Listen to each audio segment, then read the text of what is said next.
Hello বন্ধুরা, কেমন আছো তোমরা সবাই? আশা করি সবাই খুব ভালো আছো। আজকে একটা নতুন রেসিপি তোমার সাথে আমি শেয়ার করি। তো এটা কি বলা হচ্ছে, দেখো গাব গাব পাতাগুলো। তো চলো তোমাদের রেসিপিটা শেয়ার করি। আর একটা কথা বলি, আমার চ্যানেলটা যদি সাবস্ক্রাইব না করে থাকো তাহলে অবশ্যই সাবস্ক্রাইব করে দিও।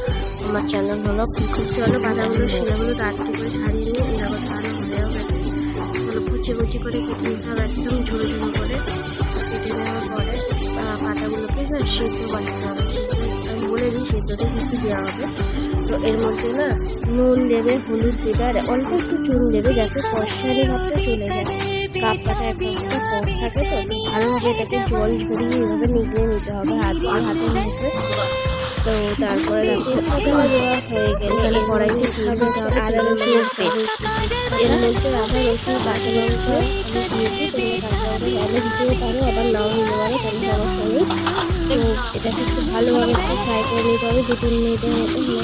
গন্ধটা যেন চলে যায় মশলা, সেইভাবে একটু ভেজে নিয়ে নেওয়ার পরে এর মধ্যে দিয়ে দিতে হবে হচ্ছে পেঁয়াজ কুচি দিয়ে হবে। পেঁয়াজ কুচিটা দেওয়া হয়ে গেলে একটু ভালোভাবে লাল লাল করে একটু ভেজে নিতে হবে। একটু বেশি পরিমাণে ভাজতে অল্প আস্তে কমিয়ে দেবে, ঠিক আছে? তো এখন থাক ভেজে নিয়ে এর মধ্যে তারপর কেটে রাখা আলু, বেগুন আর ছোলা দিয়ে দিতে হবে, দিয়ে ভালোভাবে নাড়তে হবে। আলু, বেগুন আর ছোলাটা ভালোভাবে একটু কষিয়ে নিতে হবে। তার মধ্যে দিয়ে দিতে হবে নুন, লবণ পরিমাণ মতো। আর লবণটা দিয়ে একটু ভালোভাবে আলু, বেগুন আর ছোলাগুলো একটু ভাজা ভাজা হয়ে গেলে এর মধ্যে দিয়ে দিতে হবে একটু হলুদ গুঁড়ো, তারপরে দেবো হচ্ছে লঙ্কা গুঁড়ো, কাশ্মীরি লঙ্কা গুঁড়ো, আর একটু সামান্য চিনিও দিতে হবে, ঠিক আছে? আমি বলি একটা কথা, আমি না রেগুলার অ্যাকচুয়ালি ভিডিও দিতে পারি না, মানে টাইম পাই না, বুঝেছো তো? রেগুলারই ভিডিও দেবো তোমাদের সাথে শেয়ার করবো ভিডিও। তো তোমরা দেখতে থাকো আর অবশ্যই আমাকে একটু রেসপন্ড করো যে আমার ভিডিও তোমাদের কেমন লাগে।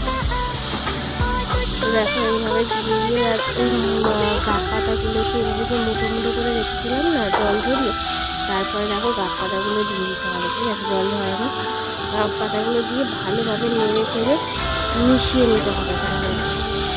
তো ভালোভাবে সেদ্ধ করা পাতাগুলোকে ভেঙে নিতে হবে। ভেঙে নেওয়ার পরে একটু ওখানে তো মশলা দেওয়াই আছে, তো শুধু জলটা দিতে হবে তোমাকে, পরিমাণ মতো জল দিয়ে ঢাকা চাপা দিয়ে রেখে দিতে হবে। নেড়ে দিতে হবে, কারণ তলায় লেগে যাওয়ার চান্স আছে যদি না নেড়ে রাখো আর কি, নেড়ে দাও আর কি। তো তোমরা একটু দেখে নিও। আর দেখো পরিমাণ মতো জল মা দিয়ে দিল।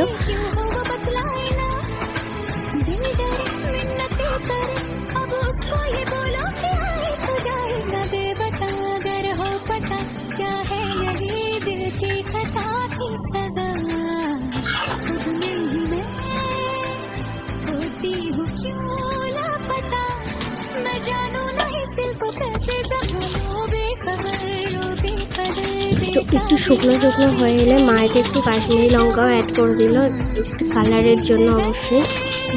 তো অ্যাড করে দেওয়ার পরে দেখো একটু মানে দই দই মতো হয়েছে। তো দেখো তো বন্ধুরা তোমরা অবশ্যই এটা একবার বাড়িতে ট্রাই করো, একদমই নতুন একটা মানে রেসিপি। আর অবশ্য আমার কাছে নতুন রেসিপি, জানি না তোমরা এটা খেয়েছো কিনা। যদি না ট্রাই করে থাকো তো অবশ্যই অবশ্যই বাড়িতে ট্রাই করো, খুব ভালো খেতে, আমি বলছি একদম ভীষণই ভালো খেতে। তো যেভাবে দেখালাম এইভাবেই প্রসেসে করতে থাকো তোমরা। তো দেখো শুকিয়ে এসেছে জলটা হালকা হালকা প্রায়, মানে মানা এতে একটু গরম মশলা অ্যাড করবে আর ঘি দেবে, অবশ্যই ঘি গরম মশলা দেবে। তো এর